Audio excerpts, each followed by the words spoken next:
अखिल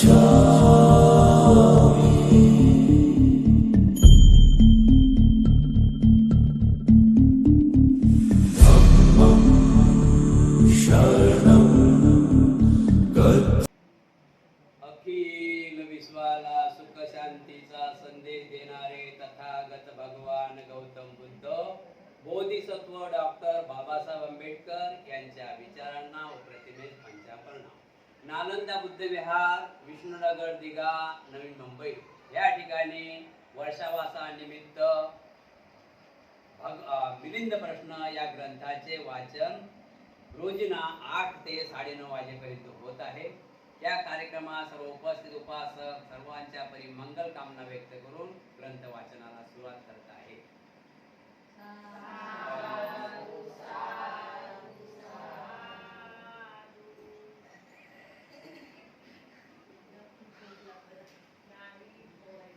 विषय आहे भगवान बुद्धाच्या 4 गोष्टी थांबविता येत नाहीत. विषय काय आहे? भगवान बुद्धांच्या 4 गोष्टी थांबविता येत नाहीत. महाराज तथागतांच्या 4 गोष्टी आहेत की त्यात कोणीही बाधा आणू शकत नाही. कबीर म्हणतात, नागसेन म्हणतात की महाराज तथागतांच्या 4 गोष्टी अशा आहेत की त्यात कोणीही बाधा आणू शकत नाही. त्या 4 गोष्टी अशा: तथागतात देण्याच्या उद्देशाने सिद्ध केलेले दान. तथागतात देण्याच्या उद्देशाने सिद्ध केलेले दान.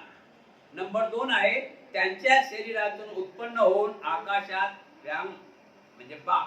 त्यांच्या शरीरातून उत्पन्न होऊन आकाशात एक व्यांग म्हणजे बाग. फाटलेली आभा प्रकाश. नंबर 3 त्यांचे निरंतर सद्भाव आणि नंबर 4 आयुष्य पूर्ण होईपर्यंत जिवंत राहणे. महाराज भगवान बुद्धासंबंधी ह्या 4 गोष्टींना कोणीही थांबवू शकत नाही. ह्या 4ही गोष्टी एकसारख्या त्यात असून एकही कमी आढळून येत नाही. त्यांना कोणीही विचलित करू शकत नाही. कोणत्याही प्रकारे त्यांना बदलणे शक्य नाही. महाराज जेव्हा पापी मार पंचसा गावातील ब्राह्मणात जाऊन मिसळला तेव्हा तो अदृश्य होऊन बसला होता. महाराज समजा सीमेवरील घनदाट अशा अरण्यात दडून बसलेले चोर वाटसरूंना लुबाडतात व मारतात, परंतु ते जर राजाच्या दृष्टीत पडले तर त्यांची गती काय होईल? पण ते अशा लोकांचे तर शेकडो तुकडे तलवारीने केल्या जाऊ शकतात. महाराज त्याचप्रमाणे त्यावेळी मार अदृश्य स्थितीत या ब्राह्मण गृहस्थपतीमध्ये बसला होता. महाराज कोणत्याही विवाहित स्त्री दुसऱ्या पुरुषाकडे लपून जाऊ शकते. सदच मार त्या ब्राह्मण गृहपतीमध्ये अदृश्य होऊन बसला होता. महाराज आपल्या पती समोर जर ती स्त्री दुसऱ्या पुरुषाकडे गेली तर यात तिचे हित होईल काय? नाही बनते. जर तिने असे केले तर तिचा पती तिला जीवे मारून टाकील किंवा दासी तरी बनवून सोडेल. महाराज याचप्रमाणे मार त्या ब्राह्मण गृहपतीमध्ये अदृश्य अवस्थेत मिसळला होता. महाराज माराने जर भगवान बुद्धास देण्याच्या उद्देशाने तयार केलेल्या दानात किंवा त्यांना लाभलेल्या दानात काही बाधा उपस्थित केली असती तर त्याच क्षणी त्यांच्या डोक्याचे शेकडो तुकडे होऊन इतितस्त पडले असते. होय बनते नाक्षण, आपण अगदी खरे सांगितले आहात. त्या दृष्ट व पापी माराने चोराप्रमाणेच कार्य केले. ते अदृश्य होऊनच त्या ब्राह्मणात जाऊन बसला होता. त्याने जर भगवान बुद्धासाठी देण्याच्या उद्देशाने तयार केलेल्या दानात किंवा त्यांना लाभलेल्या दानात काही बाधा उपस्थित केली असती तर त्यांचे शरीर मुठभर भुसा सहज उडून जावा असे इतस्तत उडून गेले असते. बरोबर आहे बनते नाक्षण, आपण जसे सांगितले ते मी मान्य करतो.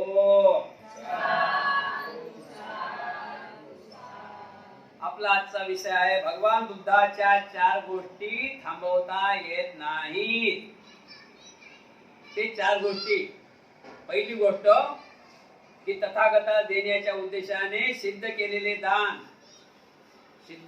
दान यात कोणी अडथळा काढू शकत नाही. दुसरा नंबर, त्यांच्या शरीरातून उत्पन्न होऊन आकाशात एक व्यान हाकलेली आभा प्रकाश. म्हणजे त्यांच्या शरीरातून बघितलं ना आपण, त्यांच्या शरीराचं तेजमय.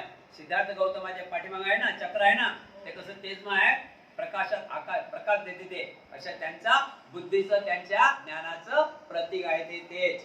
ते कोणी थांबू शकत नाही. आणि नंबर 3 आहे त्यांचे निरंतर सत्यत्व सज्ञत्व.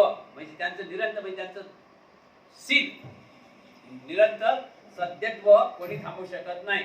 आणि नंबर 4 आयुष्य पूर्ण होईपर्यंत जिवंत राहणे. आयुष्य पूर्ण होईपर्यंत जिवंत राहणे. महाराज याच भगवान बुद्धाच्या 4 गोष्टी कोणी थांबू शकत नाही. आणि महाराज म्हणतात की महाराज जसा सीमेवरील घनदाट अशा अरण्यात दडून बसलेला चोर वाटसरूंना लुबाडून तो मारतो, परंतु जर राजाच्या दृष्टीत पडला तर त्याची गती काय होईल. महाराज म्हणतात बनते लोक त्याचे तुकडे तुकडे करतील. महाराज याचप्रमाणे मार आणि ब्राह्मण गृहस्थीपती महाराज याचप्रमाणे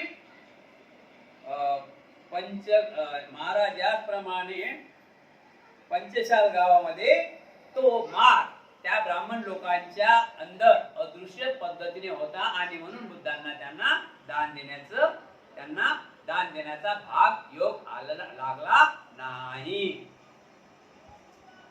दुसरा विषय आहे अज्ञानाने केलेले पाप व पुण्य. अज्ञानाने केलेले पाप व पुण्य.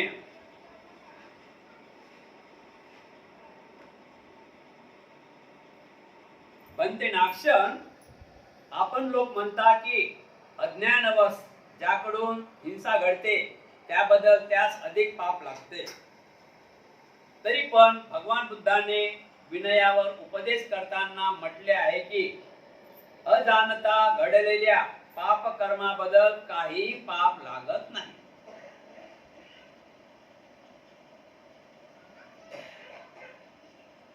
बनते नाक्षण आपण लोक म्हणता की अज्ञानवश ज्याच्याकडून हिंसा घडते त्याबद्दल त्यास अधिक पाप लागत नाही. तरी पण भगवान बुद्धाने विनयावर उपदेश करताना म्हटले आहे की अजाणता घडलेल्या पाप कर्माबद्दल काही पाप लागत नाही. बनते नाक्षण जर अज्ञानवश घडलेल्या पाप प्राणी हिंसेबद्दल अधिक पाप लागत असेल तर दुसरीकडे अज्ञान अवश्य पडलेल्या पाप कर्माबद्दल काही दोष लागत नाही. हे म्हणणे स्पष्टपणे खोटे ठरते. आणि अनावश्य घडलेल्या पाप कर्माबद्दल काही दोष लागत नाही हे म्हणणे खरे असेल तर अज्ञानवश त्यांच्याकडून हिंसा घडते त्याबद्दल तसे ते अधिक पाप लागते असे म्हणणे खोटे ठरते. हे सुद्धा अत्यंत कठीण कोडे आहे. तेव्हा आपण त्याची रीतसर उकल करून द्यावी. महाराज दोन्ही विधाने बरोबर आहे, परंतु दोन्ही विधानाच्या अर्थाचा थोडा फरक आहे. तो कोणता बरे. कित्येक असे दोष आहेत की जे अज्ञानवश घडतात आणि कित्येक असे आहेत की ते जाणीवपूर्वक केले जातात. या दोन्ही दोषासंबंधाने प्रथम दोषाकडे दृष्टी करून तथागतांनी म्हटले होते की अज्ञानवश घडलेल्या दुष्कर्माबद्दल काही दोष लागत नाही. हे बरोबर आहे. आपण जसे सांगितले आहे ते सर्व स्वीकार करतो. भगवान गौतम बुद्ध म्हणतात की अज्ञानपणामध्ये दोष लागते. अज्ञानपणामध्ये आपण काही गुन्हा केला तर त्यालाही पाप होतेच होते. हे तर आहे ना. अज्ञानपणात की जाणून करा आणि जाणून बुजून केला तरी पाप आहे. जाणून बुजून केला तर पाप आहेच, पण अज्ञानपणामध्ये झालं थोडं पाप तर त्याला आहेच ना. जाणून बुजून पाप केलं त्याला जास्त पाप आहे आणि अज्ञानपणे पाप केलं त्याला कमी मार्ग मिळतात. बरोबर आहे की नाही. आता आपलं नेहमी सांगतो की आपण अगरबत्ती, आपल्याला माहित आहे अगरबत्ती चालू आहे, मेणबत्ती चालू आहे. मेणबत्तीवर आपण सहज असं जे हात ठेवला तर ते मेणबत्ती आपल्याला सोडीन काय. म्हणजे आपण जाणून बुजून ते मेणबत्तीवर हात ठेवून राहिला ना तर हात बदल्याशिवाय राहील का. पास झाला त्याला. जर एखादा मुलगा लहान मुलगा तर तो खेळणार आहे, त्याला काय माहित आहे, तर त्यानं जर हात ठेवला तर त्याचा हात भाजेलच की नाही, भाजेन की नाही. पण त्याला उदाहरणार्थ त्याला थोडं माफ केलेलं आहे आणि जाणून बुजून समजल्यावर सुद्धा पाप केलं तर त्याला गुन्हा जास्त ठरत आहे. भगवान बुद्धाच्या भिक्षू प्रती निरपेक्ष भाव. पंते नाक्षण एकदा भगवान बुद्ध म्हणाले होते की आनंद तथागतांना असे कधी वाटत नाही की मीच केवळ भिक्षू संघाचे संकलन करीत आहे किंवा भिक्षू संघाने माझेच अनुकरण करावे. सोबत मैत्रीय बुद्धाच्या स्वाभाविक गुणाची प्रशंसा करताना त्यांनीच असेही म्हटले आहे की ज्याप्रमाणे मी सध्या शेकडो भिक्खूच्या संघाचे संचालन करीत आहे त्याचप्रमाणे ते हजारो भिक्खूच्या संघाचे संचालन करतील. बनते नाक्षण मीच का भिक्खू संघाचे संचालन करीत आहे किंवा समस्त भिक्खूंनी माझेच अनुकरण करावे असे जर भगवान बुद्धास वाटत नसेल तर मैत्रीय बुद्धा संबंधी बोलताना त्यांनी काढलेले उद्गार खोटे ठरतात आणि मैत्रीय बुद्धा संबंधी काढलेले उद्गार खरे मानावे तर संघ संचालनाबद्धी स्थविर आनंदाजवळ केलेले त्यांचे कथन खोटे ठरते. हे सुद्धा एक कोडे आपण उकळून द्यावे. महाराज, भगवान बुद्धाने आनंदाजवळ काढलेले उद्गार आणि मैत्रीय बुद्धांच्या स्वाभाविक गुणा संबंधाने काढलेले उद्गार हे दोन्ही बरोबर आहे. परंतु महाराज, या प्रश्नातील एकाचा अर्थ सावसेक असून दुसऱ्याचा अर्थ निरवसेस आहे. महाराज, भगवान बुद्ध मला अनुयायी हवेत म्हणून ते कोणाच्या पाठीमागे लागत नाही, तर अनुयायीच त्यांच्या मागे येतात.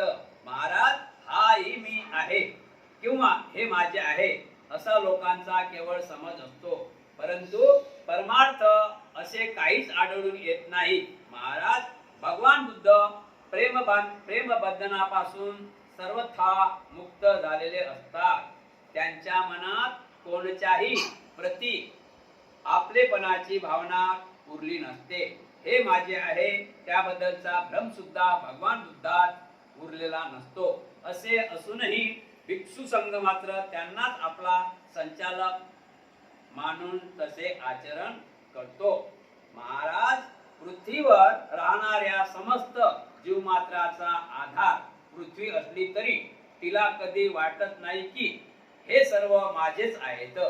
महाराज, त्याचप्रमाणे भगवान बुद्ध सर्वस्त्र मानवास आधारभूत असून ते जीवन कटतात ते केवळ दुसऱ्यांनाच आश्रय देण्यासाठी, परंतु चुकून देखील त्यांच्या मनात असे येत नाही की हे फक्त माझेच आहे अशी त्यांना भावना नसते.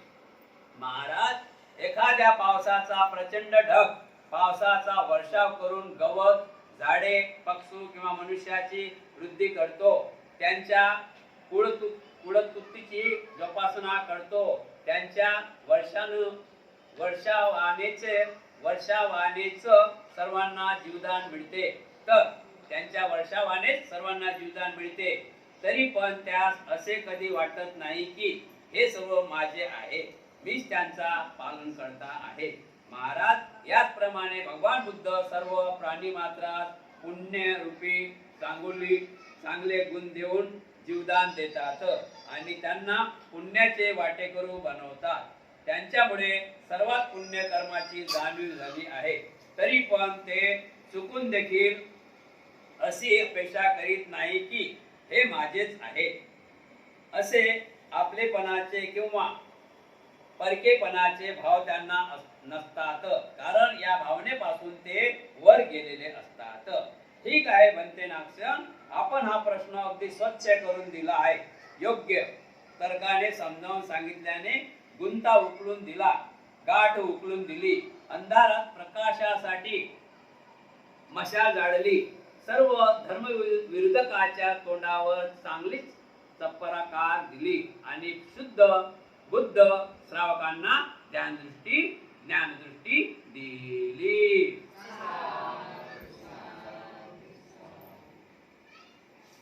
भगवान बुद्धाच्या भिक्षू प्रती निरपेक्ष भाव म्हणजे बुद्धांनी संघ निर्माण केला. भिक्खू संघ कोण निर्माण केला? भगवान बुद्धांनी. आणि भगवान बुद्ध हे आपण म्हणतो ना संस्थापक अध्यक्ष, मग या धम्माचेच कोण आहेत? भगवान बुद्ध संस्थापक अध्यक्ष. त्यांनी भिक्खू संघ निर्माण केला, त्यांनी धम्म निर्माण केला. धम्म म्हणजे काय? नीतिमत्ता. धम्म म्हणजे काय? नीतिमत्ता. त्यांनीच निर्माण केला. पण त्यांनी स्वतःला असं कधी मीपणा मनात ठेवलेला नाही. त्यांनी भिक्खू संघ निर्माण केला, पण भिक्खू संघाने त्याने असलं म्हटलं नाही की तुम्ही माझेच भिक्खू आहात, भिक्खू तुम्ही माझेच आहात आणि मी तुमचा, असं कधीच म्हटलेलं नाही. आणि त्यांनी असं कोणाला अटही धरली नाही किंवा कोणाजवळ गेले सुद्धा नाही की तुम्ही या संघामध्ये सामील व्हा, तुम्ही या भिक्खू संघामध्ये सामील व्हा, असे कोणाजवळ गेले सुद्धा नाही. ऑटोमॅटिकच लोक ज्यांना सुखाची गरज आहे तो या धम्माकडे येते. ज्याला दुःखाची गरज आहे तो कसा येईल? ज्याला सुखाची गरज आहे तो धम्माकडे आला. भगवान बुद्ध कोणाच्या घरी गेलेले नाहीत. ज्यांना सुखाची गरज आहे ते ऑटोमॅटिक धम्माकडे आले, ज्यांना दुःखाची गरज आहे धम्माकडे आलेले नाहीत. म्हणून भगवान गौतम बुद्धांनी कोणाला विनंती केली नाही की हा माझा धम्म चांगला आहे, या माझे अनुयायी बना म्हणून. लोक त्यांच्याकडे गेलेले आहेत. कधी त्यांनी आपल्या स्वतःला मीपणा मोठेपणा करून घेतला नाही की मीच तुमचा चाहता आहो, मी तुमचा गुरु आहो. त्याच्यावर एक छान प्रकारे उदाहरण दिलं नागशनमतीने की बनते महाराज, एक आपण लक्षात ठेवा की एक पाऊस येते. पाऊस म्हणते काय? मी या झाडाचं रक्षण करतो, मी प्राणी मात्राला पाणी पाजतो, मी याचं रक्षण करतो, मी त्याचं रक्षण करतो. काही नाही, तो त्याचं काम करते. आणि बुद्धही बुद्धाचं काम केलेलं आहे. त्या जसे ढग पाऊस येते, पाऊस म्हणते काय? मी पाऊस पडला म्हणून एवढे झाडं आले, मी पाऊस पडला म्हणून एवढे फळं आले, मी पाऊस पडला म्हणून लोक पाणी पिऊन आले. असं कधी त्यांच्याजवळ गर्व नव्हतं. त्यांचा सर्व लव पोचलेला आहे आणि त्यांच्यामध्ये काहीच उरलेलं नव्हतं. फक्त लोकांना हित आहे, सुख आहे, कल्याणासाठी बुद्धांनी हा मार्ग निर्माण केलेला आहे आणि चालत आलेले आहे. आणि त्यानंतर महाराज म्हणतात की खूप काही चांगल्या प्रकारे मला समजावून सांगितलं, त्याबद्दल धन्यवाद मानले. विषय आहे खरे बुद्ध अनुयायांची बदली. खरे बुद्धानुयायी बदलू शकत नाहीत. खरे बुद्धानुयायी बदलू शकत नाहीत. म्हणजे जे धम्मामध्ये आले ते सत्य अर्थानं कधीच बदलू शकत नाही. का? की धम्म चांगला आहे ना. हे काय राजकारण आहे का? धम्म चांगला आहे. या धम्मामध्ये जो आला तो बदलू शकला, म्हणजे तो या धम्माच्या विरुद्ध जाऊ शकला नाही. असा हा महान धम्म आहे. जो आला त्याला चांगला झाला, त्याचं चांगलं झाला. खरे धम्मानुयायी बदलू शकत नाहीत. विषय बनते नाक्षम, तुम्ही लोक म्हणता की बुद्धानुयायी कधीही आपल्या निष्ठेपासून विचलित होऊ शकत नाही. सोबतच असे म्हणता की देवदत्त आपल्या सोबत एकाच वेळी 500 भिक्षूंना घेऊन वेगळा संघ स्थापन करण्याकरिता निघून गेला. ही गोष्ट खोटी ठरते. आणि देवदत्ताकडे 500 भिक्षू एकाच वेळी गेले होते हे जर खरे मानले तर बुद्धानुयायी आपल्या निष्ठेपासून कधीच ढळू शकत नाही. ही गोष्ट खोटी ठरते. हे सुद्धा अतिशय कठीण कोडे आपल्या समोर ठेवले आहे. याची आकलन करणे अत्यंत कठीण आहे. मोठ्या भ्रमजाळ आहे. यात मनुष्य सहज फसल्या जातो, गोंधळून जातो, भ्रमरूपी जाळ्यातील झाकून जातो, बांधला जातो. तेव्हा आपण येथे विपस्सी लोकांच्या तर्काचे खंडन करण्यासाठी आपले ज्ञान बळ दाखवावे. महाराज यथार्थ निष्ठावंत बुद्धानुयायी विचलित होऊ शकत नाही. आणि देवदत्ताने आपल्या सोबत 500 भिक्खूंना फोडून नेले होते. ही दोन्ही विधाने खरी आहे. महाराज, मार्गभ्रष्ट करणारा जर बलवान असेल तर तो इतरांना मार्गभ्रष्ट करू शकतो. महाराज, मार्गभ्रष्ट करणारा जर इतका चलाक असेल तर तो असा कोण आहे की तो कुकर्माने जाणार नाही. आई मुलात सुद्धा वितृष्ट निर्माण करून एक दुसऱ्यापासून वेगळे केले जाऊ शकतात. पिता पुत्रांना देखील एक दुसऱ्याच्या विरुद्ध केले जाऊ शकतात. बहीण भावात सुद्धा भांडणे उभे करता येते. दोन मित्रांना परस्पराच्या विरुद्ध करता येते. नावेच्या सर्व पाट्या एकत्र जोडल्या असून देखील पाण्याच्या लाटेमुळे वेगवेगळ्या होतात. हवेच्या माराने गोड फळांचे वृक्ष देखील उपटून पडतात. लोखंडाच्या हातोडीने सोन्याचा सुद्धा चुरा होतो. महाराज, परंतु विद्य म्हणजे शहाणे लोक असे करू शकत नाही. बुद्ध आणि पंडित लोकांच्या मनात चुकून देखील बुद्धानुयायात फूट पडावी असे कधीच येत नाही. महाराज, बुद्धानुयायात कधी फूट पाडली जाऊ शकत नाही असे जे म्हटले आहे त्याचे काही विशेष कारणे आहे. कोणते बरे कारण आहे ते सांगावे.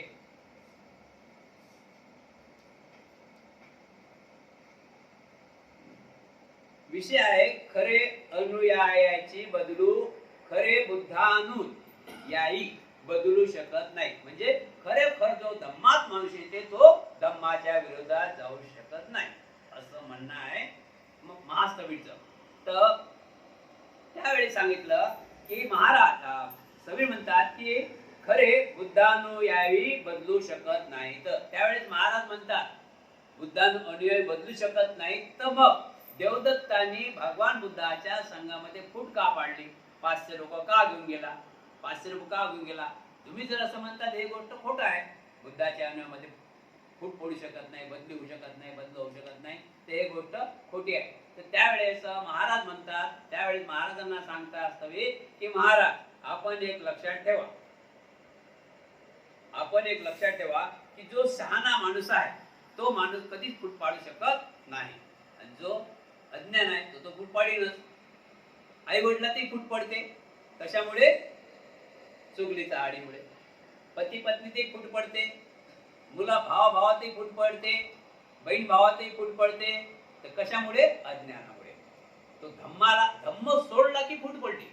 धम्म ज्याला समजला तो फूट पाडू शकत नाही.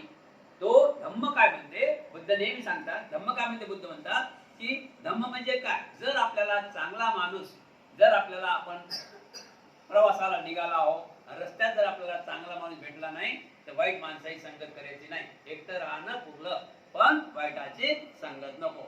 मग ज्याला जो धम्म समजला तो वाईटाची संगत करीन काय? नाही करणार. वाईट आहे तो तर फूट पाडणारच आहे. अशा प्रकारे दोन्ही सिद्धांत स्पष्ट करून सांगितलेले आहे. पुढे महाराज भगवान बुद्धाने आपल्या अनुयायांना कठोर बोलल्यामुळे, त्यांच्यावर रागावल्यामुळे, त्यांना टाकून बोलल्यामुळे, काही अपशब्दाने अपमानित केल्यामुळे किंवा स्वतःच गैरवर्तन केल्यामुळे त्यांचे अनुयायी कधीच बिघडले नसतील असे आजपर्यंत तरी ऐकण्यात आले नाही. याच कारणाने म्हटले जाते की बुद्धानुयायांना कधी त्यांच्या निष्ठेपासून विचलित केले जाऊ शकत नाही. महाराज बुद्धाच्या 9 लोकांपैकी कुठतरी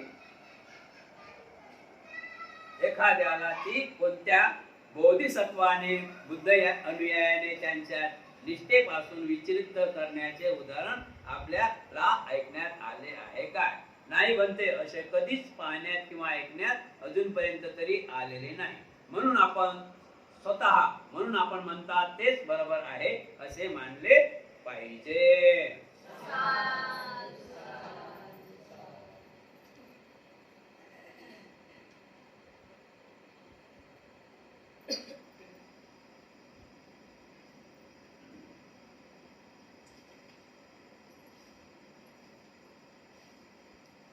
उद्याचा विषय आहे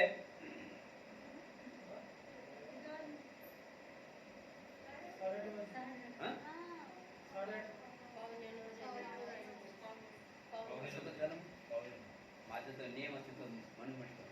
ठीक आहे, पाहुणे झाले का?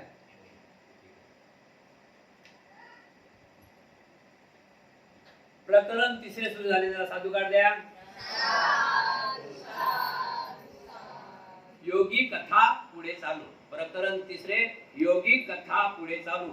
उपासकाने सदैव भिक्षूचा आदर केला पाहिजे. उपासकांनी सदैव भिक्षूचा आदर केला पाहिजे.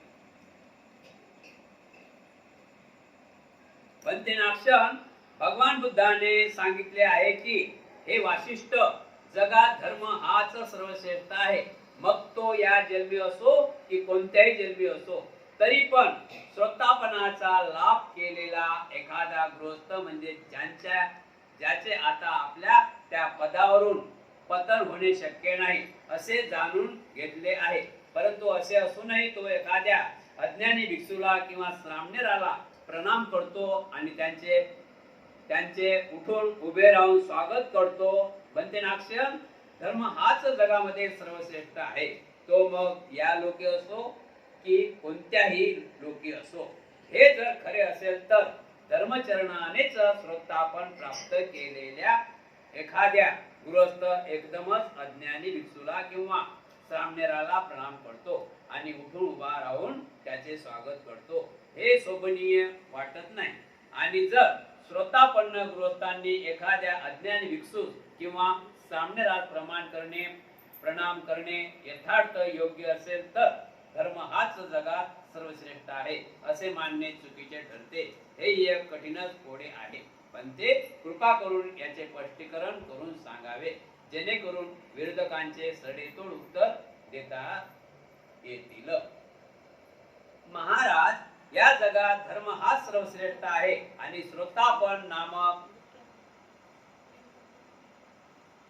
उच्चपदी पोचलेल्या उपासकाने एखाद्या अज्ञानी भिक्षूला किंवा सामनेराला प्रणाम केला पाहिजे व उठून उभे राहून त्यांचे स्वागत केले पाहिजे. या दोन्ही गोष्टी आनंदी संयुक्तच आहेत. महाराज, असे करण्याचे कोणते कारण आहे?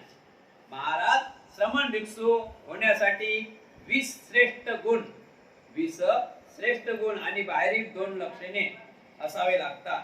त्यामुळेच तो अज्ञानी असेल तरी श्रोतापण पद प्राप्त केलेले उपासक किंवा दुसरे लोक त्यांना आदराने प्रणाम करतात व उभे राहून त्यांचे स्वागत करतात. हे 20 गुण आणि 2 बाहेरील लक्षणे कोणते ते ऐका. श्रमणाचे गुण व लक्षणे. विषय आहे आपला योगी कथा. नाक्षण म्हणतात, महाराज म्हणतात भलते नाक्षण. महाराज म्हणतात की भलते नाक्षण योगी कथा. उपासकाने सदैव भिक्षूचा आदर केला पाहिजे. उपासकाने सदैव भिक्षूचा आदर केला पाहिजे. तथागत भगवान गौतम बुद्धांनी आज 2568 साला अगोदर सारनाथ मध्ये 5 लोकांना धम्माची दीक्षा दिली. किती लोकांना? 5 लोकांना आपला धम्म समजून सांगायचं. ते 5 कोण? कोंडन्य, वप्फ, भद्रिय, माना आणि कोंडन्य, वप्फ, भद्रिय, अस्वजित आणि महान या 5 लोकांना दीक्षा दिली. त्यावेळी दीक्षा दिल्यानंतर सांगितलेलं आहे की ते राजाचे मुलं होते. ते खूप मोठे श्रीमंत घराण्यातले होते आणि त्यांना सांगितलं की तुम्हाला मी दीक्षा देतो, पण तुम्हाला भिक्षा मागून खावा लागेल. बरोबर आहे की नाही? भिक्षा मागून खावा लागेल. आणि त्यावेळी सांगितलं बुद्धांनी, त्यावेळेस काही राजा महाराजांची भेट घेतली की आपला संघ वाढवायचा आहे. तर तेव्हापासून उपासक आणि उपासिका निर्माण केलेले आहे. भिक्षूचं संरक्षण कोण करावं? उपासक आणि उपासिकांनी. भिक्खू कोणाच्या भरोशावर आहे? उपासक आणि उपासिकाच्या भरोशावर आहे. भिक्खू काम करतात काय? भिक्खू कोणतं काम करतात? तुमच्यामध्ये काही गुण खराब, वाईट गुण आहेत, ते चांगले करावे आणि तुम्ही सुखी व्हावे. हा पंथीचा नियम आहे. पण भिक्खूचा आदर झाला पाहिजे. भिक्खूचा पाहुणचार, पावन्य दक्षिण. भिक्खू आपल्या 3ऱ्या संघगाथामध्ये आहे ना, संघवदनामध्ये पावन्यो दखन्यो अंजली करणियो, म्हणजे भंतीची पाहुणचार करणारे काय, आवनचार करण्यात लायक आहे आणि दान दक्षिणा देण्याला काय. आवन्यो पावन्यो दखन्यो, दान देण्याचे लायक आहे. भिक्खूचा आदर झाला पाहिजे. आपण श्रोतापन्न तयार झाला पाहिजे. आपण कोण झालं पाहिजे? श्रोतापन्न झालं पाहिजे. श्रोतापन्न याचा मतलब काय? श्रोतापण हे पहिली पाहिजे उपासकांची. श्रोतापणचा मतलब काय आहे? श्रोतापण म्हणजे तुम्हाला भगवान बुद्धाचा धम्म समजला पाहिजे. या सही काय आहे आणि गलत काय, हा महत्वाचा मुद्दा आहे. हा धम्म समजलं पाहिजे तुम्हाला की या सही काय आणि गलत काय. इथं येऊन फक्त येऊन ऐकून घ्यायचं काम नाही, इथं येऊन ऐकून घ्यायचं काम नाही. हा धम्म आपल्याला समजला पाहिजे. नाही तर 2 घंटे इथून पाहिजे काय काही उपयोग होईल काय. हा जीवनातला खूप मोठा मोठा भाग आहे. तुम्ही इथे येता आणि जे काय आपले ऐकत असते आधी त्यांनी पण की साधा भाग नाही एवढा टाइम देणे, तर हा तुमच्यासाठी टाइम देणे आहे. तुम्ही काय करायचं तर हा धम्म आपल्याला खरोखर समजून घ्यायचा आहे. भगवान बुद्धाचा धम्म हा हितकारक आहे, आतासाठी आहे, उद्यासाठी आहे, परवासाठी. आणि तो धम्म समजावून सांगणारे कोण आहे? भिक्खू संघ आहे. भिक्खू संघ टिकले पाहिजे ना, भिक्खू संघाचा आदर झाला पाहिजे. भिक्खू संघाला कुठल्याही प्रकारे भिक्खू संघाला तकलीफ नाही आली पाहिजे, आदर झाला पाहिजे. बरेचसे काही आहेत उपासक पण तर काय उपासक आहेत, कसे उपासक आहे की ते शिक्षण आहे त्यांना पण ते अति शिकेल आहे. कसे आहे, शिक्षण आहे त्यांना पण ते अति टप्प्यात शिकेल आहे. तर ते कधी कधी भिक्खूला नमामी करत नाही. ते योग्य आहे काय? भिक्खूचा साधा त्याग आहे काय? भिक्खू कोणासाठी आहे? समाजासाठी आहे. भिक्खूचा किती साधा त्याग आहे काय? तर भिक्खूला नमामी करायला पाहिजे. तुम्हाला काय अडते नडते तुमच्या जीवनामधल्या सुखादुखाची घटना भिक्खूला सांगा.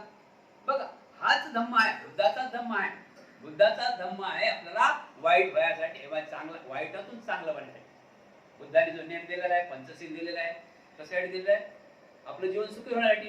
बघा ना आज म्हणून पाण्याची पाता विरमणी शिक्काबद्दल समाधी आम्ही आपण प्राणी मात्र तयार केलं पाहिजे, आपण त्याचं लालन केलं पाहिजे, आपण चोरी नाही केली पाहिजे, आपण बेविचार नाही केला पाहिजे, आपण खोटं नाही बोलले पाहिजे आणि आपण कुठल्याही प्रकारे नशादार वस्तूचं सेवन नाही केलं पाहिजे. काय आपल्या जीवनामध्ये हरिहरी येणार नाही? येईल ना हरिहरी. आपण त्या 5 शिलालाच मानत नाही तर मग आपल्याला दुःख झालं. मग दुःख का झालं? चुगली लावली म्हणून दुःख झालं. मग कोणी सांगितलं चुगली लावायचं? चुगली लावायचे आनंद झाला. आता घरावर आले दगलं तर मग बरोबर आहे की नाही? समजले की नाही? घरावर दगड येतील की नाही चुगली लावली तर? नशा घेतली घरावर दगड येतील की नाही? नशा घेऊन राहिले. आजची नशा थोडी थोडी थोडी करता करता करता आज बघतो आपण भारतभर कितीतरी नशादारी लोक तयार झाले आहेत. कुटुंबाचा त्यांना कुटुंबाची पर्वा नाही. आहे का पर्वा?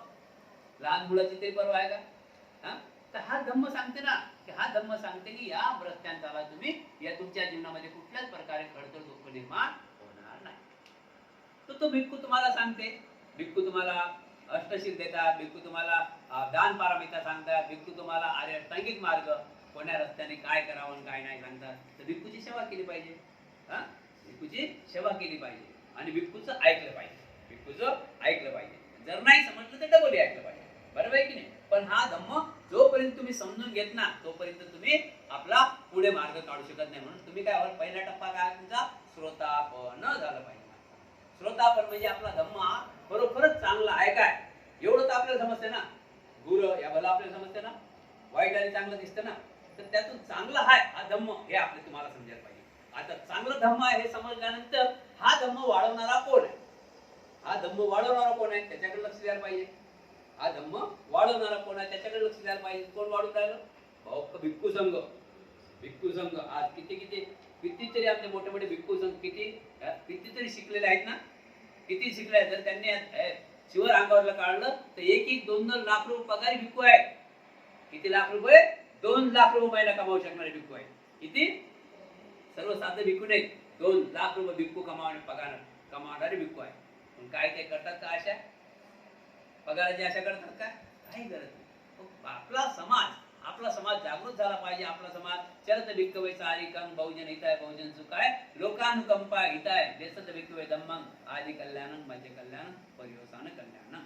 हा भिक्खू फक्त चरत भिक्खवे म्हणजे लोकांच्या हितासाठी सुखासाठी आणि कल्याणासाठी झटत आहे. म्हणून भिक्खूची कदर केली पाहिजे, भिक्खूची किंमत केली पाहिजे, सामनेची किंमत केली पाहिजे. सामनेली काय साधी गोष्ट आहे का? 1-2 महिने 3 महिने 4 महिने 5 महिने 6 महिने 1 वर्ष 2 वर्ष सामने राहतात. साधी गोष्ट आहे का सामने राहणं? तुम्ही 4 दिवस कोणा पाहुण्याच्या घरी राहू शकत ना. आणि भिक्खू सर्व गणगोत सोडून का कोण आहे भिक्खूला? सर्व गणगोत सोडून राहते ना. सर्व नवीन जे जे गुरस्ती लोक होते ते कोणी दिसतात नाही. दिसतात काय? दिसतात काय कधीतरी? पाहिलं का तुम्ही कधी आले कोणी? दिसतात काय? इथं आहेत ना. दिसतात काय? दिसतात काय? आहेत ना. दिसतात काय?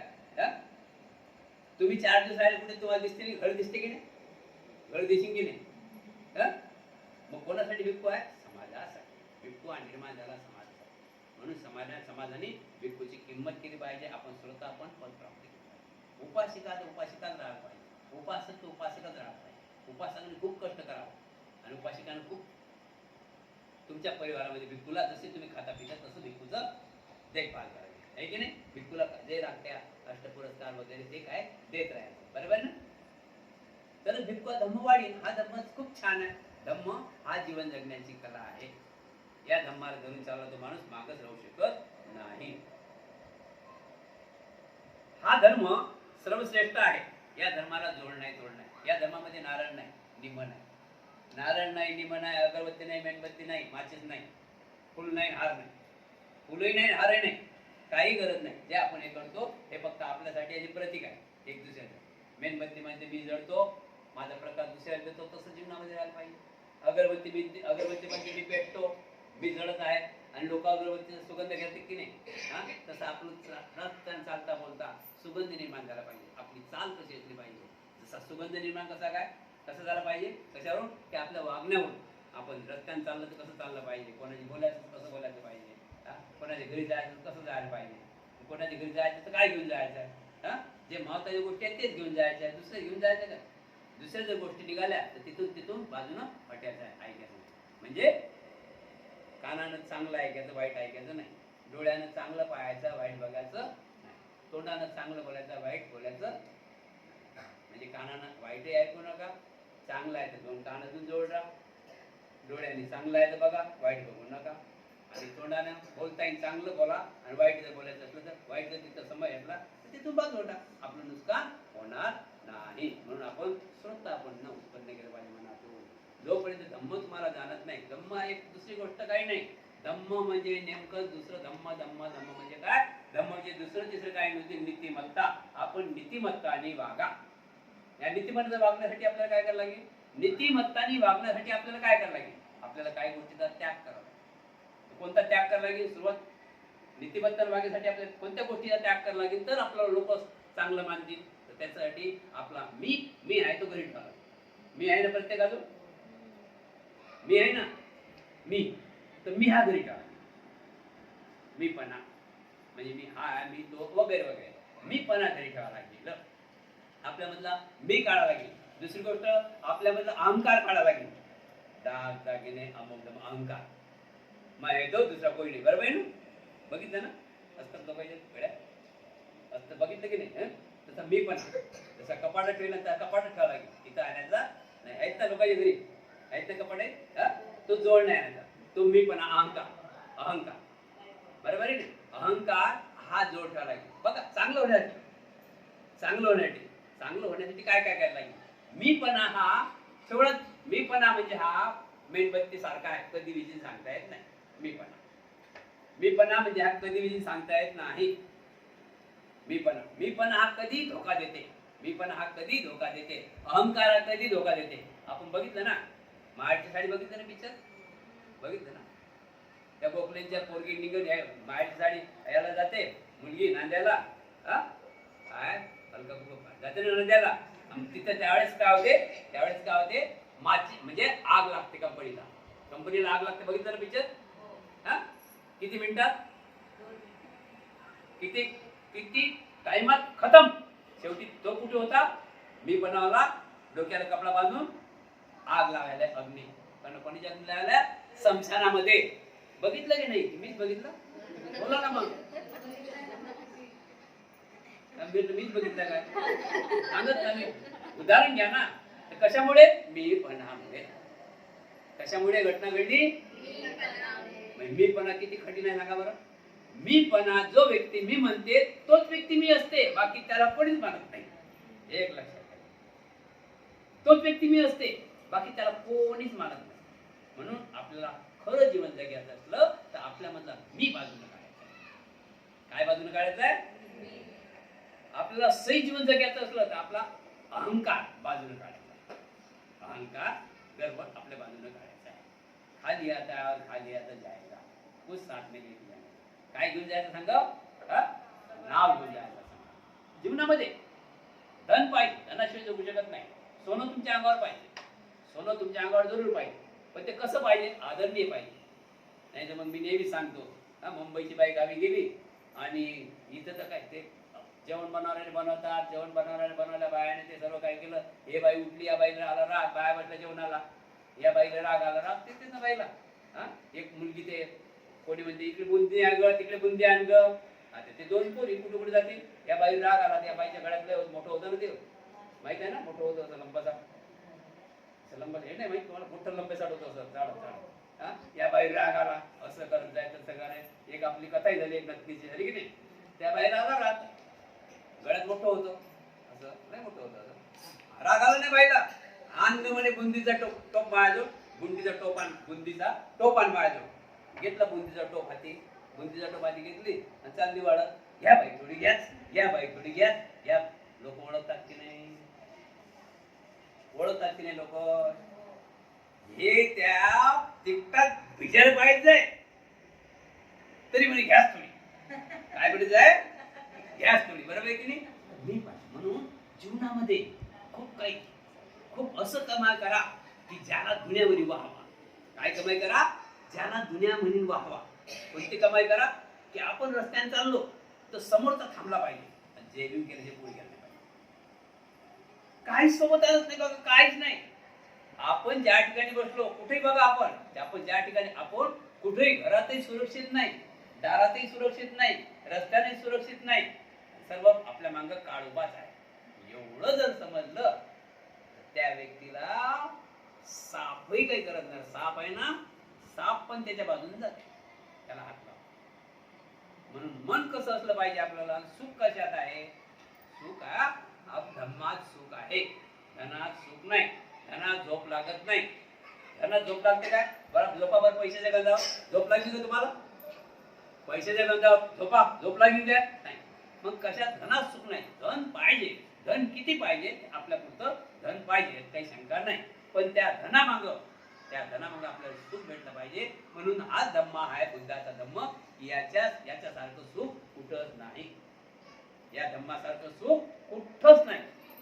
म्हणून आपण शीलाचं पालन केलं पाहिजे, धम्म समजून घेतला पाहिजे, धम्म समजून घेतला पाहिजे. आणि समजून घेतल्यानंतर त्या रस्त्याने आपण चाललं पाहिजे, बरोबर आहे की नाही. जर चाललं नाही तर काय होईल का, नाही. कुठल्याही प्रकारे भिक्खू दिसतो बघा, सुप्रिया आणि सुपीक असे उपासक होते. तथागत भगवान गौतम बुद्धाच्या काळामध्ये सुप्रिया आणि सुपीक ते जेवण करत नव्हते. ते दुपारी जेवण करत नव्हते. पहिले जेवणात जात होते आणि त्या ठिकाणी विचारत होते, भिक्खू कोणी उपाशी आहे काय, भिक्खू कोणी उपाशी आहे काय विचारत होते. आणि ते जेवले, सर्व जेवण केलं तर हे घरी जाऊन करायला, नाही तर मग ते सोबत काहीतरी अल्पहार घेऊन जा, पण त्याची हे घ्या, आम्ही चाललो आता, बरोबर आहे की. मग आता इथं प्रत्येकाचं कर्तव्य आहे ना, तर ते कोणी विचारायला पाहिजे ना, म्हणजे कुठे उद्या तारीख आहे की नाही काय, बरोबर आहे की नाही. मग आपण धम्मामध्ये आलो पाहिजे ना, बरोबर आहे की नाही. तर आपण जागृत राहायला पाहिजे, बरोबर आहे की नाही, जागृत राहायला पाहिजे. बघा, भिक्खूचं भोजन आहे, याला एक कुशल कर्म पाहिजे, लक्षात ठेवा, यालाही कुशल कर्म पाहिजे. भिक्खूचं भोजनाला कुशल कर्म पाहिजे, बरं, यालाही कुशल कर्म पाहिजे. भिक्खू घरी येणाराही कुशल कर्म पाहिजे. आणि जे भिक्खूला राग पाहतात त्यालाही कुशल कर्म पाहिजे. काही भिक्खूला रागही करतात काही लोक, तर भिक्खूचा राग करतीलच ना. भिक्खूचा राग कोण करते, भिक्खू नेहमी सांगतो, भिक्खू हा दुश्मन आहे कोणाचा, दारूवाल्या माणसाचा, चुगलेखोर माणसाचा, चहाडी करणाऱ्या माणसाचा दुश्मन आहे. आम्ही सांगतो ना, चोरी करू नका, राग येते काय, त्यांच्या मनासारखं झालं. आम्हाला जसं वाटतं का आता भिक्खू लोकांना की बाबा चोरी करताना बिंदास चोऱ्या करा, त्या आम्हाला जरा तुम्ही घ्या, असंही म्हणता येत नाही, बरोबर आहे की नाही. म्हणून भिक्खू आज सत्य बोलते, म्हणून काही अज्ञानी लोकांचा भिक्खूचा अज्ञानी लोक राग करतात. बंदी बरोबर नाही, हे असंच आहे, तसंच आहे, हे दानच मागते, हे दानच गोष्टी करते, अशा प्रकारे. आणि ते निंदा कोण करते माहिती काय, की त्यांच्या घरी कधी त्यांचं घरच पाहिलं नाही ते भिक्खूच्या निंदा करतात. महाराष्ट्रात कधी चहा नाही त्यांच्या घरी, चुकून दिला नेलं तर काय काही त्यांना का, म्हणजे काय वाटतं काय त्यांना ते लोक निंदा करतात. म्हणून भिक्खूचे जे उपासक आहेत, जे धम्मा धरून आहेत, नेमकेच लोक आहेत, ते भिक्खूला चाहतात. ते भिक्खूला 3-4 महिने, आजच्या टाइमला 3 महिने एक उपासिका आहे, तिथे कुठे जाऊ देतात भिक्खूला. 3 महिने एकच उपासिका. पण आम्ही काय करतो, आम्ही लोक काय करतो की सर्वांना लाभ झाला पाहिजे, या भोजनाचा सर्वांना लाभ झाला पाहिजे, समजलं की नाही. आम्ही एका ठिकाणी जेवण सर्वांना लाभ झाला पाहिजे, सर्वांचं कल्याण झालं पाहिजे, सर्वांचं मंगल झालं पाहिजे. म्हणून आम्ही आज तुमच्या घरी आहे, तुमच्या घरी. आता तुमच्या घरी भंतीचे आले की तुमचे आज तुम्ही आले, तुमचे मुलं आले नाही, आले का तुमचे मुलं? तुमच्या मुली आली नाही, बरे आले का? तुमच्या सुना कुठे आहे? सुना आल्या नाही, आले का? आले का सुना? जग हात वर करा बरं, कोणत्या सुना सासू आहे इथं? आहे का कोणी सुन सासू? मग काय करावं? मग तुम्ही जर भिक्खूला तुमच्या घरी भोजनाला बोलावलं तर तिथं भिक्खू कान टोचतात ना, कान टोचतील की नाही, समजलं ना? आणि सोनाराने कान टोचले की ते दुखत नाही, आणि घरच्याने कान टोचले तर दुखतात ना. मग आता तुम्ही इथून गेल्यानंतर खरं सांगा तुमची किती किंमत होते घरी, मला किती किंमत होते? अधिक म्हणजे आले का? अजून देतो का थोडा टाइम? घ्या वागवा मला. म्हणजे म्हणूनच भिक्खू त्या तुमचे घरचे लोक येत नाही. कमीत कमी तुम्ही एवढं तरी कुशल कर्म करा, जाता जाता इथून जाता नाही बरं, जाता एवढे तरी कुशल कर्म करा की पंचजीला घरी न्या आणि जेवण द्या आणि सर्वांना बसवा. तेवढं घरी करू शकता तुम्ही, इथं देऊ शकत नाही तुमच्या. मग घरी करा. मग भिक्खू सांगतात ना, प्रवचन सांगतात, फरक पडेल की ना पडी. आता तुम्ही येता, तुम्हाला भंतीची माहित आहे, त्यांना भंतीचीच माहित नाही. त्यांना घरच्या बरेच लोकांना भंतीची माहित नाही. तुम्ही 8 वर्षाचा नाही का, बरेच लोकांना भंतीची माहित नाही. हे तर मानता की नाही? तुम्ही जे उपासक आहे ते धम्म आहे, तुम्ही जे विहारात येतात आणि त्याच्यापेक्षा वाढतही नाही, त्याच्यापेक्षा कमी होत नाही. कमी होतात कधी कधी, वाढत नाही, बरोबर की नाही? तर तुम्ही खूप जागृत आहात, तो भाग नाही. पण तुम्ही जागृत राहून फायदा नाही ना. तुम्ही जागृत राहून फायदा नाही. तुमचा जो सपोर्ट आहे ना, कवच सपोर्ट आहे ना, सपोर्ट पूर्ण जागृत झाला पाहिजे, तर तुमची आनंद प्राप्त भेटेल तुम्हाला. तुम्ही खूप आनंद, तुम्ही खूप चमकले, तुम्ही खूप धम्मामध्ये आहे. पण तुमचा ग्रुप जर धम्मामध्ये नसला तर तुमच्या धम्माचा अभ्यासाचा काही उपयोग होणार. सांगा ना घरी जाऊन म्हणा भंती यशाची म्हणतात, सासूच्या पाया लागा म्हणून जाऊन सांगा बरं, जाऊन सांगा बरं भंती, जाऊन सांगा म्हणा भंतीजी म्हणतात सासूच्या पाया लागा. सासू माहिती आहे ना, सासूच्या पाया. आता सासूच्या पाया लागा भंतीजी म्हणतात.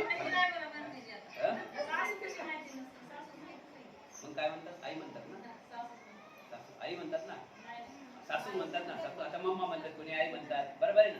आता परिवर्तन झालं, पोरगाई मम्मा म्हणते आणि पोरगाई आई म्हणते, सुनबाई आई म्हणते. मग आम्हाला विचार पडते असं काय पाहिजे, जाऊ दे, बरोबर आहे की? ते विचार पडते ना, चांगला विचार पडते की आई सुनबाई पोरगा म्हणते आई मी चाललो, पोराला टाइम नसते ना, आम्ही घरी गेला तर पोरगा तर निघून जाते ड्युटीवर. मग ते सुनबाई राहते तर मग हे बाई हे ते बाई दुसरी म्हणजे वरिष्ठ माणूस त्या घरातला. आता ते नातं मला माहित नाही, फक्त आई नातं बाग असं होते. मग ते बाई म्हणते ऐकलं काय वंदना, ऐकलं काय उदाहरण? तर म्हणजे बोला आई काय? आई म्हटलं, आई गेला, आई म्हटलं कामावर, हे पण आई म्हणते. मग विचार पडते. मग आम्ही म्हणतो की गेले का भाऊ कामावर? हो. मग आता आम्हाला सर्व माहित पडते, पण मना लागते ना कसं होणार. एकदम म्हटलं की जमीन काय, मग ते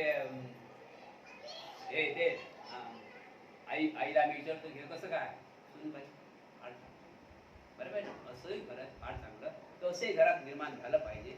म्हणून आपण स्वतः काम टोचले तर ते 2 महिने दुखतात. सोनारांना काम टोचले तर 3 महिने दुखत तरी थांब रे बरं होईल, म्हणून भिक्खूला घरी जेवणारा न्यायचा आहे. भिक्खू काय खातात बरं? भिक्खू तुम्ही सांगा, सर्वांनी माहिती आहे भिक्खूला किती खातात? 2-3 चपात्या. काय खातात? तेवढ्या तुमच्या रोजच दौडीत राहतात. तुम्ही मिनटा केल्या पाहिजे. कसं मिनटा केल्या पाहिजे भिक्खूला माहिती आहे का? की म्हणतेची सर्वांनी घरात त्याला जी मुलगा मुली सर्व घरी पोलीस सर्व घरात असते पाहिजे. त्यावेळेस मला म्हणते आपल्या घरात बघा किती फरक पडते. बघा जोपर्यंत बोलणार नाही तोपर्यंत फरक पडणार नाही. आज उद्या फरक पडतेच पडते. हा शब्द कसा आहे? हा शब्द आहे ना बुद्धाचा शब्द, हा कानावर नाही पडत, हा कुठे जाऊन बसते? हृदयात. कानावर नाही पडत बरं, हा डायरेक्ट हृदयात जाऊन बसते. तर तुमचं मंगल होते. मग दिले काय म्हणा, मंगल झाल्याशिवाय राहत नाही. म्हणून आपल्या घरात सर्वांना बोलावून तसं तुम्ही बोलावं ना. येतात का सुनबाई? येतात काय? मग तसे येत नाहीत ना, मग तसे करून ते काम करा. म्हणजे आपण असं काम करा की माझं तर भर झालं, मी स्वतःच भर केलं, माझ्या सुनीचं भर राहिलं, माझ्या नाताचं भर राहिलं, माझ्या माणसाचं भर राहिलं, माझ्या मुलाचं भर राहिलं. ते तर करा. हे तर करू शकतो की नाही आपण? त्याला किती खर्च लागते? आपल्या कुटुंबाचं भलं करण्यासाठी किती खर्च लागतो सांगा आता. किती खर्च लागते सांगा, कोण हात वर करा. 2 चपात्या आणि भाजी किती खर्च लागते. आणि जर नाही भलं केलं, आपण बघून राहिलो आजच्या तारखेमध्ये बघून राहिलो आपले की कैक मुलं आपले यात गेलेले आहेत व्यसनानं, दवाखान्यात पडेल अजूनही. मग किती खर्च लागतात तिथं. किती खर्च लागते सांगा. तिथे खर्च लागते ना, पैसा लागते ना. इथं नो पैसा आणि येस गॅरंटी. नो पैसा फुल गॅरंटी. नो पैसा इथं पैसा नाही, नो पैसा फुल गॅरंटी. आणि तिकडे पैसा नो गॅरंटी. तर म्हणून मी सांगत राहतो, नेहमी बंदी सांगत राहतात की इथं आले तर तुम्हाला दवाखान्याचं काम पडणार. इथं आले तुम्हाला दवाखान्याचं काम पडणार नाही. इथं आले तुम्हाला दवाखान्याचं काम पडणार. म्हणून आपण कसं राहिलं पाहिजे. आपण जागृत राहिलं पाहिजे. आपल्याला समजलं ते आपण दुसऱ्याला दिलं पाहिजे.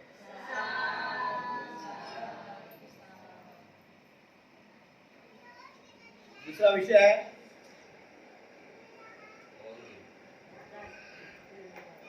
श्रमणाचे गुण व लक्षण. श्रमण म्हणजे भिक्खू. श्रमणाचे गुण आणि लक्षण. भिक्खूचे गुण आणि लक्षण. ते अरण्य, वृक्ष व एकांत अशा 3 ठिकाणी वास्तव करीत असतात. श्रमण कुठे राहतात. गर्दीत राहत नाही. कुठे राहतात. अरण्य, वृक्ष अशा 3 ठिकाणी वास्तव करीत असतात. ते सर्व चांगल्या गोष्टीत अग्रसर असतात. भिक्खू संघ चांगल्या गोष्टीत अग्रसर असते. वाईट गोष्टी त्याच्या खपतात काय. वाईटाची दोस्ती असते का भिक्खूची. ते चांगल्याच गोष्टी चांगल्याची दोस्ती करतात. चांगल्या उपासकाची चांगल्या उपासकाचे भेट जातात. एखादा वाईट उपासक असला त्याचे जातात काय सन्मान मिळत नाही. काय जाऊन फायदा. बरोबर आहे की नाही. म्हणून त्यांचे लक्षण कसे असतात. ते अरण्य, वृक्ष व एकांत अशा 3 ठिकाणी थांबतात. जो ज्ञानी माणूस आहे ना तो अशा ठिकाणी थांबते. अरण्यात म्हणजे जे कोणताच माणूस ठिकाण नाही तिथं अभयान ठिकाण त्या ठिकाणी थांबतात. ते सदाचारी असतात. शांत आणि संयमाने विहार करतात. परम संयमी असतात. क्षमाशील असतात. उत्तम कार्यात मग्न असतात. आचार विचाराने श्रेष्ठ असतात. उंच व पवित्र इच्छा बाळगतात. विवेकशील असतात. पापाची लाज भीती बाळगतात. प्रयत्नशील असतात. अप्रमादित असतात. शिक्षापदाचा अभ्यास करण्यास सदैव तत्पर असतात. धम्माचे ज्ञान मिळवण्यासाठी सदैव तत्पर असतात. शिलाचे पालन करण्यास सदैव तत्पर असतात. तृष्णेवर विजय मिळवणारे आणि हे शिक्षापदाचा अभ्यास पूर्ण करतात. हे त्यांचे स्वतःचे विशेष असे 20 गुण आहेत. काय काश्य वस्त्र धारण करणारे व डोक्याचे मुंडन करणारे ते असतात. ही त्यांची 2 बाह्य लक्षणे असतात. महाराज भिक्षू लोक वर सांगितल्याप्रमाणे गुणावर आढूळ होऊन धर्माचे पालन करतात व त्या योगे अरहंत पद सुद्धा लाभ करून घेतात. म्हणूनच श्रोतापद प्राप्त केलेले गृहस्थ उपासक एखाद्या अज्ञानी भिक्षू प्रणाम करतात आणि त्यांचे उभे राहून स्वागत करतात. श्रावक सीन पावल्यामुळे त्यांनी भिक्षू जीवनाचा अंगीकार केला आहे. असे पवित्र जीवन करण्याप्रत अजून माझी अवस्था नाही असा विचार करूनच श्रोतापन पद प्राप्त केलेले गृहस्थ उपासक कोणत्याही भिक्षूंना प्रणाम करतात आणि त्यांचे उभे राहून स्वागत करतात. त्यांनी भिक्षू जीवनाचा अहंकार करून श्रेष्ठ अशा सज्जन लोकांच्या समूहात स्नान मिळवले आहे. परंतु मला मात्र अजून तेथे स्थान लाभले नाही. त्यांना प्रतिमोक्षाचा उपदेश ऐकण्या इतपत योग्यता प्राप्त केली आहे. परंतु माझी ती अवस्था नाही. हे इतरांना प्रयोजित व उपसंपन्न करून बुद्ध शासनाची वृत्ती करू शकतात. परंतु माझी अजून तरी या योग्यता नाही. ज्याचे मी पालन करू शकत नाही अशा पुष्कळ पवित्र शिक्षापदाचे ते पालन करतात. त्यांनी भगवान बुद्धांनाच आपला एकच मात्र आधार देणारे गुरु मानून भिक्षू जीवनाचा अंगीकार केला आहे. त्यांच्या काखेत मोठमोठे घाण केस नाहीत, ते अंजन लावत नाहीत की दुसऱ्या कोणत्याही सांगसुद्धा करीत नाहीत. ते सदाचार्याचा सुगंध हेच एकमात्र त्यांचे सांगशृंगाराचे प्रसाधन आहे. परंतु मी मात्र अनेक प्रकारच्या प्रसाधनाने सांगशृंगार करीत आहे. महाराज, याशिवाय हे 20 सर्वच गुण आहेत. 2 बाहेरील लक्षणे ही सर्वदा भिक्षू लोकांतच पाहायला मिळतात. तसेच भिक्षू लोक दुसऱ्यांनाही अनेक शिक्षापदाचे निष्ठेने पालन करतात. परंतु अजूनपर्यंत माझ्या त्या शिक्षापदाची काहीच संबंध राहिलेला नाही. असा विचार करूनच श्रोतापन्न पदाचा लाभ केलेले गृहस्थ उपासक कोणत्याही भिक्षूंना प्रणाम करतात आणि त्यांचे उभे राहून स्वागत करतात, आणि असे करणे आवश्यकही आहे. महाराज, राजकुमार पुरोहिताजवळ क्षत्रियांना आवश्यक त्या सर्व विद्याचे शिक्षण देतो. त्यानंतर तो तरुण झाल्यावर योग्य वेळी राजसिंहावर बसतो. त्याला राज्यपदाचा लाभ होतो. तरी पण तो आपल्या आचार्यांना प्रणाम करतो, उभे राहून त्यांचे आदराने स्वागत करतो. कारण त्यास असे वाटते की हे माझे गुरु आहेत. त्यांनी दिलेल्या शिकवणुकीमुळेच मला या योग्यता प्राप्त झाली आहे. महाराज, याचप्रमाणे भिक्षू लोक अशाच शिकवण देण्याच्या महान पिढीतील आहेत. असा विचार करूनच श्रोतापन पदाचा लाभ केलेले गृहस्थ उपासक कोणत्याही भिक्षूंना प्रणाम करतात आणि आपल्या आसनावरून उठून उभे राहून त्यांचे स्वागत करतात. महाराज, एवढ्यावरूनच आपण समजून घ्यावयाचे की भिक्षूंचा दर्जा किती महान आहे. महाराज, समजा एखाद्या श्रोतापन गृहस्थाला अर्थपदाचा लाभ झाला तर त्यामुळे त्याला 2च गती प्राप्त होऊ शकतात. तिसरी गती लाभणे अशक्य नाही. एक तर तात्काळ त्याचे दिवस महापरिनिर्वाण किंवा दुसऱ्या भिक्षू जीवाचा अहंकार. पण ही स्थिती भिक्षूंची नाही, कारण भिक्षू भाव अत्यंत अचल उत्तम श्रेष्ठ असतो. पंचनाक्षण ही गोष्ट आता मला समजली. आपल्यासारख्या बुद्धिमान व्यक्तीकडून असा प्रश्न चांगल्या प्रकारे स्पष्ट केला जाऊ शकतो. आपण वगळलेला दुसरा कोणीही याप्रमाणे समजावून सांगू शकणार नाही.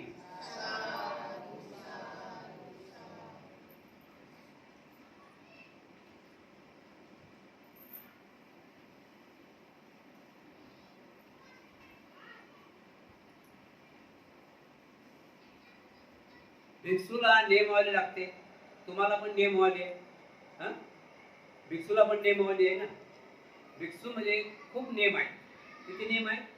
भिक्षूला 227 पहिला सुरुवात आहे. भिक्षूचं सामनेर बनते ना, 10 दिवस तुम्ही सामने बघितले ना, आपले मुलं सामनेर बनते, त्याला 75 शेके म्हणजे 75 नियमाचं पालन करतात. किती? 75 नियम. आता 75 नियम आपल्याला माहित आहे का तुम्हाला? नाही. तुम्हाला आम्ही 5 नियम सांगतो, 5. त्यातले 5 नियम माहित आहे, पण तसे वागता काय? आता तुमच्यासमोर माकडा मारता की नाही त्याला? शिलाच बसले का तुम्ही? मुंगळा माझ्या माकडा बरोबर, मुंगळा समजले की नाही? तर तुम्हाला 5 सील दिले, त्या 5 शिलाचंही पालन करता येत नाही. करता येते काय? फक्त म्हणता येते. पण भिक्षू संघाला जे सील दिलेले आहे त्याचं परिपूर्ण पालन करतात. सामनेला किती शिला आहे? 75. त्याला म्हणतात 75 शेके, 75 नियम. आता तुम्ही विचार करा, 75 नियम वाचून बघितले ते किती जीवन सकाळपासून संध्याकाळपर्यंत. भिक्षूला किती नियम आहे? 227. सामनेला किती? 75. भिक्षूला 227 आणि भिक्खुनीला 311. एवढे नियम आहेत. या नियमानं चालू लागते, म्हणून ते सर्वात श्रेष्ठ आहे. भिक्खू बघा, भिक्खू हा सर्वात श्रेष्ठ आहे. किती एक या उदाहरण दिलेलं आहे की एक मुलगा राजा झाला. राजा पुढची आठवला, त्या राजाचा मुलगा राजा झाला आणि त्या ठिकाणी भिक्खू गेला. तर त्या राजानी स्वतः खाली बसून आज आपलं मिलिंद राजा सुद्धा खाली जमिनीवर बसून भिक्खूवर आणि खाली जमिनीवर बसून पंचांग परिणाम केला. म्हणजे मोठं कोण आहे? भिक्खूची किंमत झाली पाहिजे की नाही? भिक्खूचा आदर झाला पाहिजे की नाही? उपासिकांनी तसं उपासिकांचं जागृत झालं पाहिजे. आपल्या धम्माचा आदर, आपला धम्म वाढवण्यासाठी आपला धर्म वाढवण्यासाठी म्हणजे काय, नेहमीच आपण म्हणतो की बाबासाहेबांचे उपकार फेडायचे आहेत, बाबासाहेबांचे काय उपकार फेडायचे नाही आपल्याला, बाबासाहेबांना आपल्याला उपकार केले, काय आपण उपकार फेडू शकतो बाबासाहेबांचे? एवढं मोठं दिलं आपल्याला, खाता खावत नाही आपल्याला, बाबासाहेबांचे उपकार फेडता येत नाही, कमीत कमी आपल्या परिवाराचे तरी उपकार फेडा, मा बाप बहीण भाई त्यांचे उपकार फेडावर ते होतात काय? बाबासाहेबांचे उपकार कशाला फेडतो तुम्ही सांगा? बाबासाहेब असतील आता कशाला उपकार फेडता, कशाला उपकार फेडता बाबासाहेबांनी? एवढं मोठं बाबासाहेबांनी केलं. म्हणून आपण काय करायला पाहिजे की आपण आपल्याला मिळालेलं धर्म काय म्हणते, धम्म हाच आहे, जे मला मिळालं ते माझ्या कुटुंबाला मिळलं पाहिजे, जे मला मिळालं माझ्या मित्राला मिळालं पाहिजे, जे मला मिळालं माझ्या नातेवाईकांना मिळालं पाहिजे, त्यालाच धम्म म्हणतात. धम्म म्हणजे नीतिमत्ता. आपण सर्वांनी नीतिमत्तान राहायचं आहे. भिक्खू संघ हा खूप पवित्र संघ आहे. भिक्खू खूप पवित्र आहे. भिक्खू संघाची सेवा केली पाहिजे. भिक्खूंना लागणाऱ्या गरजा त्या तुम्ही लोकांनी पुरवल्या पाहिजे. आणि त्याच्यासाठी भिक्खूला आजमायचं असलं तर मला वाटते 8 वर्ष झाली मी इथं. आज आपल्याला 1000 लोक बघतातच. मी बोलत आहोत 8 वर्ष झाली मी इथं. मी सांगून राहिलो तुम्हाला की फक्त मला बोलावा, भिक्खूला बोलावा, तारीख लिहून घ्या जेवणाची, तारीख लिहून घ्या आणि तुमच्या मनात संकल्प करा. तेच तुम्ही करत ना, त्यामुळे तुम्ही भिक्खूला ओळखून नाही राहिले. भिक्खू म्हणजे काय? भिक्खू म्हणजे त्यागाचं प्रतीक आहे. या भिक्खूला कोण नाही, भिक्खू काय हवेत नाही. पहिला झाला भिक्खू. भिक्खू हा आई वडिलांच्या कुशीतून निर्माण झाले. भिक्खू फक्त हे त्यागाचं प्रतीक आहे. जे भिक्खू बोलील ते झाल्याशिवाय राहत नाही. फक्त जे भिक्खू सांगेल त्या हिशोबाने चाललाय. पैसा, अदला, धन, दौलत, माया, ममता, इज्जत, किंमत सरी तुमची वाढते. फक्त तुम्ही या सांगितल्याप्रमाणे वागा आणि एका महिन्यातच फायदा करू. किती महिन्यात? एका महिन्यात. अजून कोणत्या भिक्खूने सांगा तुम्हाला? अजून काय सांगा भिक्खूने तुम्ही सांगा. तर तुम्ही त्याचा फायदाच करून घेत ना. तुम्ही त्याचा फायदा केला पाहिजे ना, फायदा करून घ्यायला पाहिजे ना. आता 7 वाजता आपले परिसरात पाठ चालू होते. हा किती लोक येतात? 5 ते 7. घरात बसत असतो. म्हणजे तुम्हाला जे भेटते, आता इथून गेल्यानंतर वर्षावाद आहे म्हणून मी पण थांबलो, नंतर मी पण थांबीन काय, मला पण टाइम आहे ना. आणि घरी तुमचा अभ्यास होते काय? मग एवढं चांगलं जीवन जगण्याचा जीवनात जगण्याचा मार्ग आहे, तिथं तुम्ही येऊ शकत नाही. दुसऱ्या ठिकाणी जाता, दुसऱ्या ठिकाणी तुम्ही तर बसता, घरात बसता किंवा कुठे तरी जाता. ते चला तुम्हाला काही लाभ भेटीन काय? तुम्हाला सांगा, लाभ भेटीन काय? नाही, कुठल्याच प्रकारे लाभ भेटणार नाही. जो इथं लाभ भेटते तो लाभ कुठंच भेटणार नाही. हा लाभ शेवटच्या क्षणापर्यंत काम येणार आहे. तो तुम्ही ज्याच्याजवळ बसता त्याच्याजवळ बसता, तो लाभ तुम्हाला तो कधी हानिकारकच आहे. म्हणून भिक्खूला सेवा करायची आहे, भिक्खूला आमंत्रित करायचा, भिक्खूचा मान सन्मान करायचा. कोणताही बदली अंगावरची बरं पाहिजे. 2 गोष्टी सांगल्या, एक तर मुंडन, एक चिवर. याच्यावर माहिती पडते ना. कुठेही भिक्खू दिसले त्याचा आदर करा. कुठेही भिक्खू दिसले त्यांना आर्थिक कायचे कायदा घडलं तर दानपण द्या, भोजन द्या, काय त्यांना विचारा कुठे जायचं काय जायचं. बरोबर आहे की नाही?